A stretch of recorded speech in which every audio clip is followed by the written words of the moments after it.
Hello guys, let's start with our third chapter of accountancy of class 11th.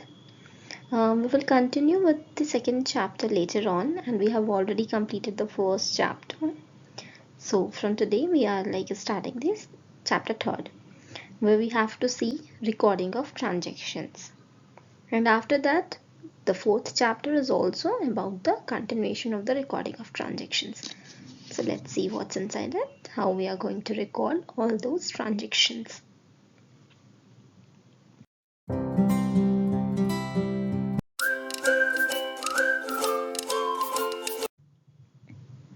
Let's see some basic concepts.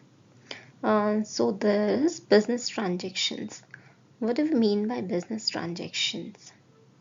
Any transaction which is taking place in the business, like purchase of computer. Here we can see is the example given. Purchase of computer for cash, and this involves two things.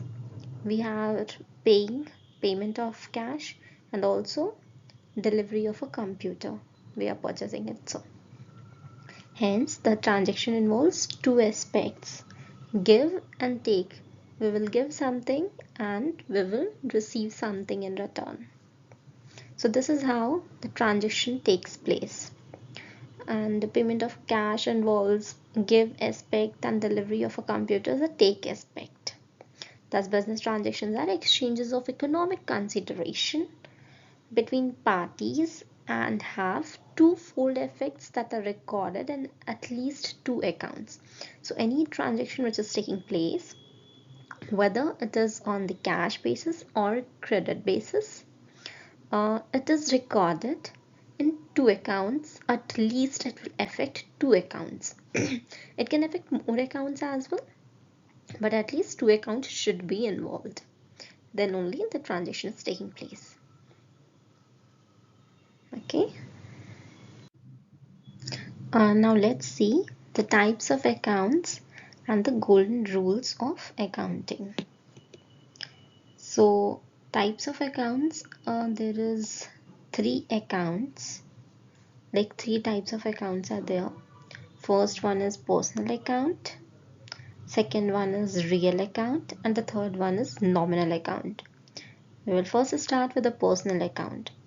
What does this mean? Personal account is related to any persons, companies, or banks. It means that any person which is in person as well, and any representative person as well. We can see the example. See, a RAM account, this is the person name only. SBI bank account, ANZ bank, these all are the bank's name. So this will also be included in a person because this is representing something. There's something legal name given to that. That's why. And see the example. Customers account, which means debtors, like accounts receivables who owe money to the business, means debtors. They also come under the personal account. Okay, because debtors are the persons only. That is why. Creditors are also the persons from whom we have purchased something on credit. Right? And the another name is accounts payable. Business owe money to them. Right? And see here, you will ask that why outstanding wages, prepaid rent, capital account, and drawings are included here. This is because these also represent some representative person, like that. That's why. As these are the wages that are required, that needs to be paid to the person, and rent also that is already prepaid. It's not only the wages or rent written over here. It's the outstanding wages or the prepaid advanced rent given. So these are given to the person. That's why it will come under the personal account. But see, if only it is wages and rent, it will come under different account type. But if some prefix is there, like outstanding, prepaid, any prefix which is there, then it will come under the personal account, as these will be representing some person to whom these wages needs to be given. It's yet not given, it needs to be given, or if it's already given, then it's not for the current year. So this will come under the personal account. And what is the rule for the personal account? Debit the receiver and credit the giver. This we have to remember. And also what all comes under this types of account. So now let's see the second type of account.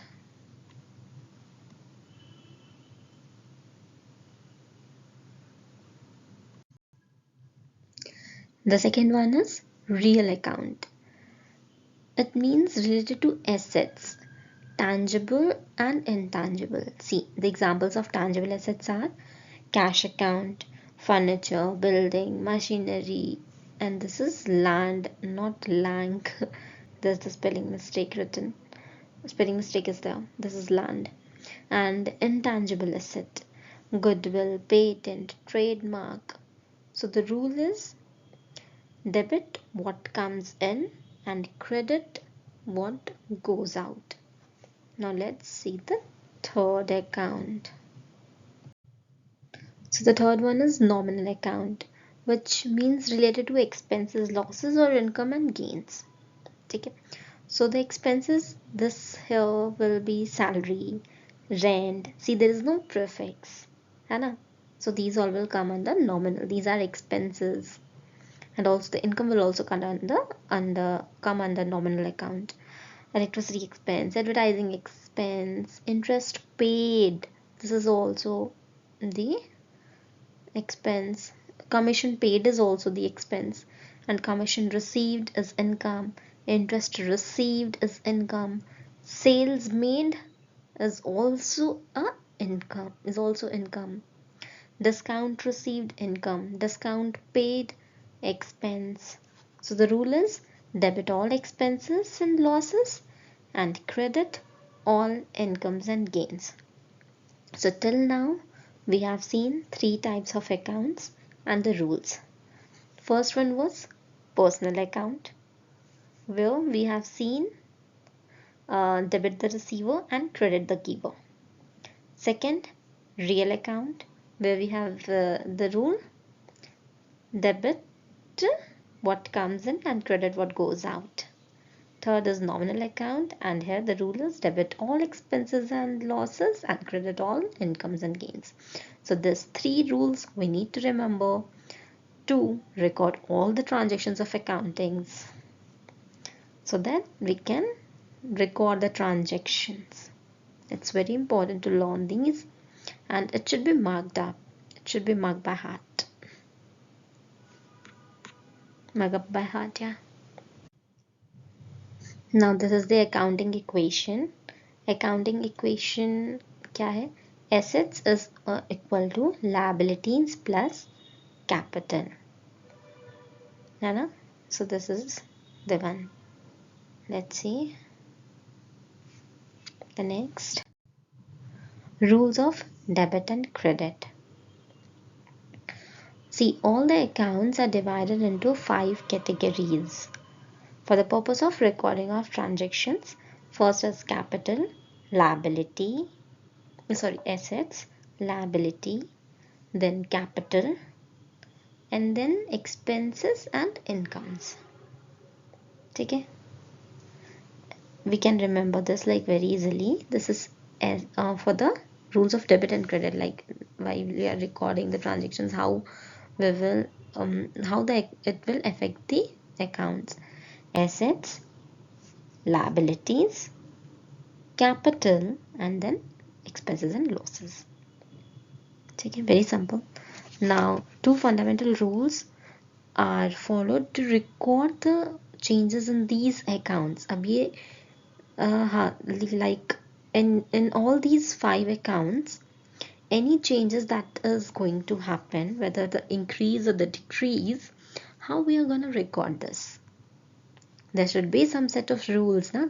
So that everybody will follow the same rule, and then at the end it will all come under the same calculation. So that's why there's no real meaning. Actually, I would like to tell you one more thing. Yeah, that is, there's no real meaning of debit and credit of itself, because you will see that this is changing. I will tell you how. Like if we are recording it in the books of journal entry, which is our book, it will be different. And if we are recording it, like it means like if we are recording it from the business perspective, then it's different. And if we are recording it from the bank perspective, then it will also be different. Like what is debited in our account, it will come under the credit section in the bank account. Our means business. So business and bank both will be in the vice versa. If it's debit in business, then it's credit in bank. If it's credit in business, then it's debit in bank account. This will be the scenario. So I will tell you how later on, while we will be working on the real examples. And this will come when we have to make the cash book and the bank reconciliation statement, BRS. These all, then it will come in the later stage. For right now, we just need to know that there is no real meaning of debit and credit, but just that for the sake of recording the transactions, we are creating the meaning here. And so yeah, see, debit, when assets account will be debited.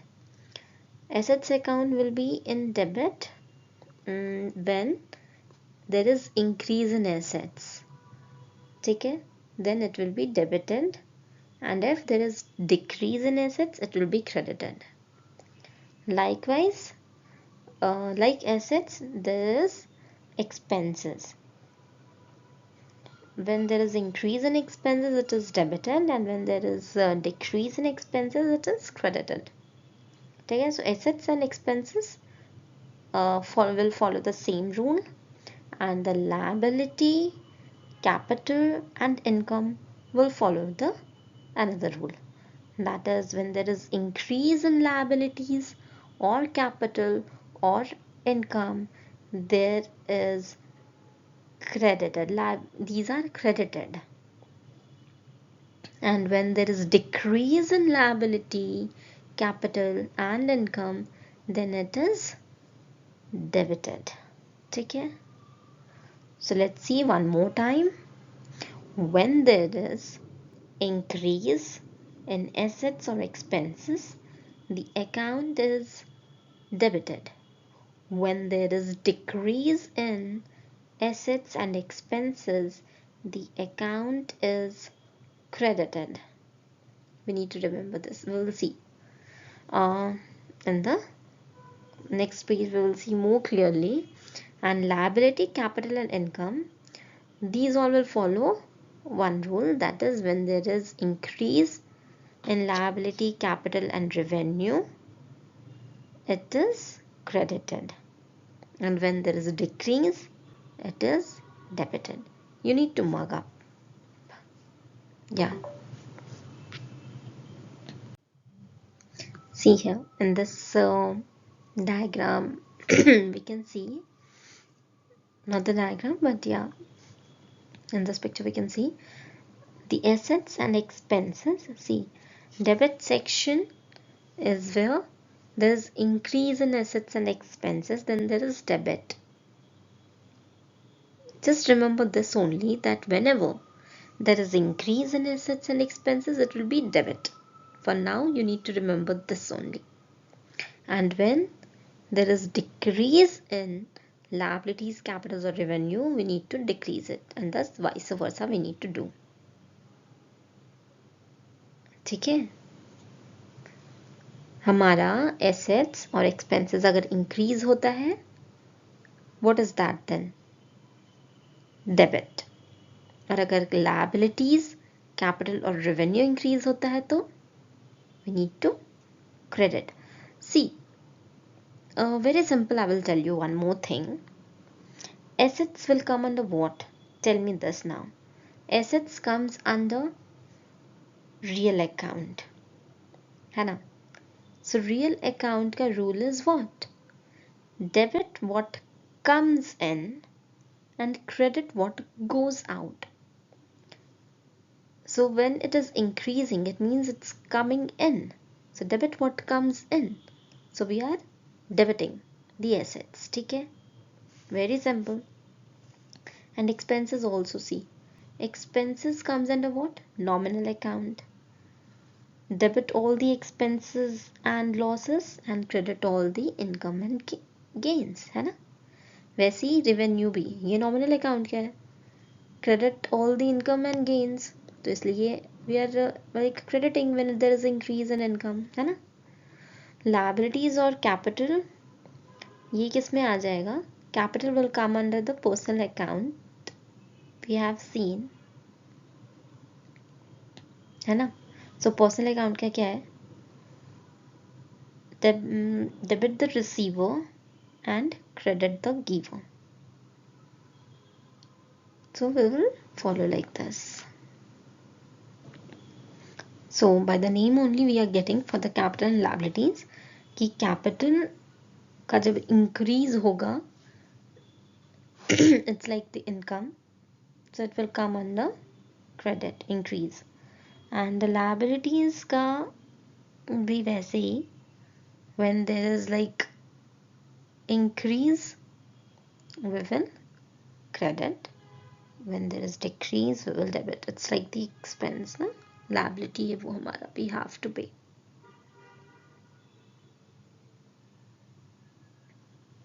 But वो expense अभी occur हुआ नहीं है. That's the liability, we have to like bear it. So let's see, while working only, while recording the transactions, we will be like very clear. It's just that we are seeing it for the first time.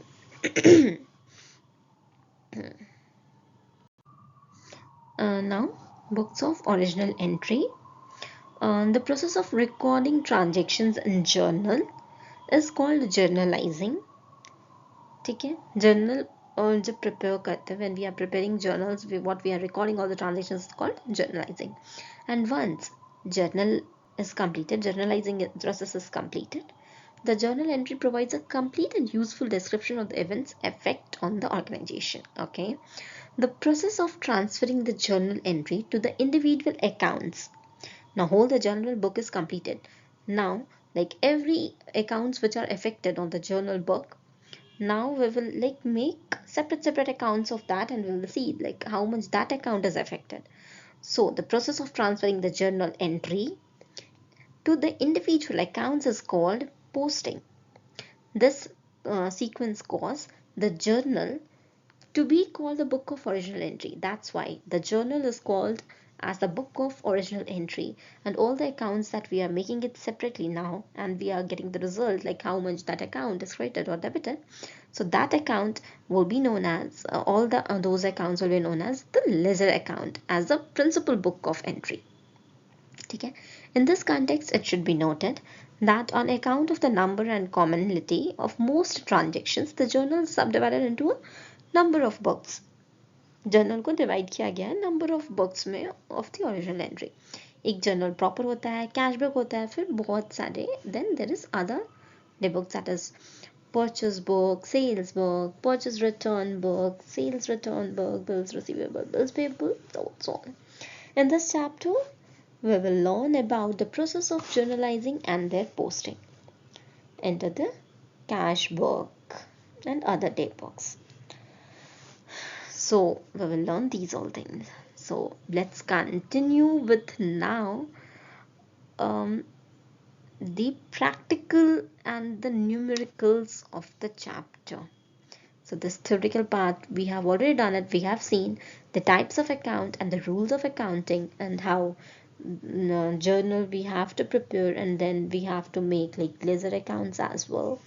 So in the numerical we will now cover journal, ledger and all those things. Let's now cover it up and end it up here, and we will see the numerical chapters now. We will see the numerical of this chapter now later. Thank you guys.